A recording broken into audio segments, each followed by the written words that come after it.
ಎಲ್ರಿಗೂ ನಮಸ್ಕಾರ.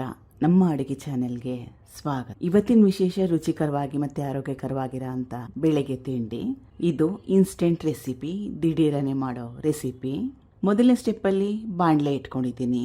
ಎಣ್ಣೆ 1 ಟೇಬಲ್ ಸ್ಪೂನ್ ಅಷ್ಟು, ಸಾಸಿವೆ ಸಣ್ಣ ಚಮಚದಲ್ಲಿ 1 ಚಮಚದಷ್ಟು ಸಾಸಿವೆ ಚಿಟಪಟ ಅಂದ ನಂತರ ಸಣ್ಣದಾಗಿ ಕಟ್ ಮಾಡಿ ಇಟ್ಕೊಂಡಿರೋ 1 ದೊಡ್ಡ ಈರುಳ್ಳಿ, ಹಸಿರು ಮೆಣಸಿನಕಾಯಿ 1. ಈರುಳ್ಳಿನ ತುಂಬಾನೇ ಜಾಸ್ತಿ ಕೆಂಪಾಗೋವರೆಗೂ ಬೇಯಿಸ್ಕೊಳ್ಳೋ ಅವಶ್ಯಕತೆ ಇಲ್ಲ. ಈರುಳ್ಳಿಲಿರೋ ಹಸಿ ವಾಸನೆ ಹೋದ್ರೆ ಸಾಕು. ಮೀಡಿಯಂ ಫ್ಲೇಮ್ ನಲ್ಲಿ ಸುಮಾರು 2 ನಿಮಿಷ ಬಿಸಿ ಮಾಡ್ಕೊಂಡ್ರೆ ಸಾಕಾಗತ್ತೆ. ಸುಮಾರು 2 ನಿಮಿಷ ಮೀಡಿಯಂ ಫ್ಲೇಮ್ ನಲ್ಲಿ ಬೇಯಿಸ್ಕೊಂಡ್ಮೇಲೆ ಈರುಳ್ಳಿಲಿರೋ ಹಸಿ ವಾಸನೆ ಹೋಗಿದೆ, ಸ್ವಲ್ಪ ಹೊಂಬಣ್ಣ ಕೂಡ ಬಂದಿದೆ. ಇಷ್ಟ್ರ ಮಟ್ಟಿಗೆ ಬೇಯಿಸ್ಕೊಂಡ್ರೆ ಸಾಕಾಗತ್ತೆ. ಇದು ಚೆನ್ನಾಗಿ ಹಣ್ಣಾಗಿರೋ 1 ಸಣ್ಣ ಟೊಮ್ಯಾಟೊ ಚಿಕ್ಕದಾಗಿ ಕಟ್ ಮಾಡಿ ಸೇರಿಸ್ಕೊತಾ ಇದ್ದೀನಿ. ಇದು ಸಣ್ಣದಾಗಿ ಕಟ್ ಮಾಡಿ ಇಟ್ಕೊಂಡಿರೋ ಪಾಲಕ್ ಸೊಪ್ಪು ಸುಮಾರು 2 ರಿಂದ 3 ಹಿಡಿಯಷ್ಟು, ಸ್ವಲ್ಪ ಅರಿಶಿನ. ಈಗ ಟೊಮೆಟೊ ಮತ್ತು ಪಾಲಕ್ ಸೊಪ್ಪು ಚೆನ್ನಾಗಿ ಮೆತ್ತಗಾಗೋವರೆಗೂ ಬೇಯಿಸ್ಕೋಬೇಕು. 2 ಪದಾರ್ಥಗಳು ಬೇಗ ಬೆಂದೋಗುತ್ತೆ. ಮೀಡಿಯಂ ಫ್ಲೇಮ್ನಲ್ಲಿ 5 ನಿಮಿಷ ಬೇಯಿಸ್ಕೊಂಡ್ರೆ ಸಾಕಾಗ. 5 ನಿಮಿಷ ಮೀಡಿಯಂ ಫ್ಲೇಮ್ನಲ್ಲಿ ಬೇಯಿಸ್ಕೊಂಡ್ಮೇಲೆ ಪಾಲಕ್ ಸೊಪ್ಪು ಟೊಮೆಟೊ ಚೆನ್ನಾಗಿ ಮೆತ್ತಗಾಗಿದೆ. ಮುಂದಿನ ಸ್ಟೆಪ್ ಮಾಡಲಿಕ್ಕೆ ತುಂಬಾ ಜಾಸ್ತಿ ಬಿಸಿ ಇದೆ, ತಣ್ಣಗಾಗಲಿ. ಈಗ ಬೇಯಿಸಿಟ್ಕೊಂಡಿರೋ ಟೊಮೆಟೊ ಮತ್ತು ಪಾಲಕ್ ಸೊಪ್ಪು ತಣ್ಣಗಾಗಿದೆ.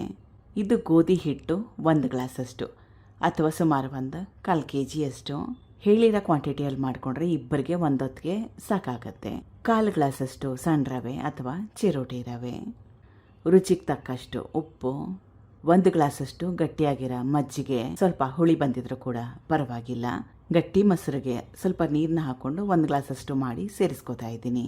ಗೋಧಿ ಹಿಟ್ಟು ಕೂಡ 1 ಗ್ಲಾಸಷ್ಟು, ಮಜ್ಜಿಗೆ ಕೂಡ 1 ಗ್ಲಾಸಷ್ಟು, 1/4 ಗ್ಲಾಸಷ್ಟು ರವೆ. ಗೋಧಿ ಹಿಟ್ಟು ಹಾಕಿರೋದ್ರಿಂದ ಸೌಟಲ್ಲಿ ಕಲಿಸ್ಲಿಕ್ಕೆ ಕಷ್ಟ ಆಗುತ್ತೆ.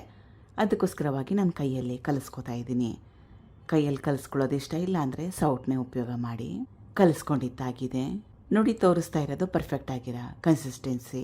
ಇದನ್ನ ಸುಮಾರು 5 ನಿಮಿಷ ರೆಸ್ಟ್ ಮಾಡಕ್ಕೆ ಬಿಡೋಣ, ಎಲ್ಲ ಪದಾರ್ಥಗಳು ಕರೆಕ್ಟಾಗಿ ಹೊಂದ್ಕೊಳ್ಳಿ. 5 ನಿಮಿಷ ಆದಮೇಲೆ ಜಾಸ್ತಿ ಗಟ್ಟಿ ಬಂದಿಲ್ಲ, ಕನ್ಸಿಸ್ಟೆನ್ಸಿ ಪರ್ಫೆಕ್ಟ್ ಆಗಿದೆ, ಸರಿಯಾಗಿದೆ.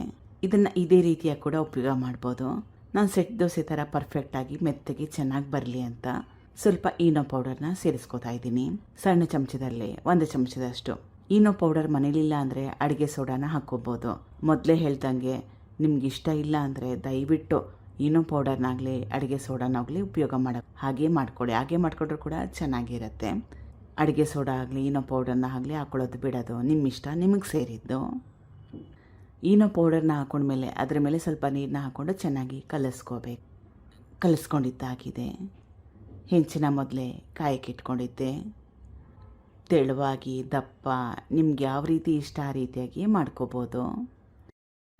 ಸ್ವಲ್ಪ ಎಣ್ಣೆ, ನಾನ್ ಸ್ಟಿಕ್ ಉಪಯೋಗ ಮಾಡಿದ್ರೆ ಎಣ್ಣೆ ಹಾಕೊಳ್ಳೋ ಅವಶ್ಯಕತೆ ಕೂಡ ಇಲ್ಲ. ಒಂದು ಕಡೆ ಚೆನ್ನಾಗಿ ಬೆಂದ ಮೇಲೆ ತಿರುವಾಕೋಬೇಕು. ತುಂಬಾ ಟೇಸ್ಟಿಯಾಗಿರುತ್ತೆ. ಮಾಡಿದ್ಮೇಲೆ ರುಚಿ ನೋಡಿದ್ಮೇಲೆ ವಾಯ್ಸ್ ಓವರ್ನ ಕೊಟ್ಟಿದ್ದೀನಿ. ಇದಕ್ಕೆ ಸೈಡ್ ಡಿಶ್ ಚಟ್ನಿ ಅವಶ್ಯಕತೆ ಬೇಕಂತ, ಸೈಡ್ ಡಿಶ್ ಏನಾದರೂ ಬೇಕಂತ ಅನ್ಸಿದ್ರೆ ಉಪ್ಪಿನಕಾಯಿ ಅಥವಾ ಚಟ್ನಿ ಪುಡಿನ ಕೂಡ ಉಪಯೋಗ ಮಾಡ್ಬೋದು. ಈಗಿದಾಗಿದೆ. ಟ್ರೈ ಮಾಡಿ ನೋಡಿ. ಮಾಡೋದು ತುಂಬಾ ಸುಲಭ, ರುಚಿಕರ, ಆರೋಗ್ಯಕರ ಕೂಡ. Thank you for watching. ಧನ್ಯವಾದಗಳು.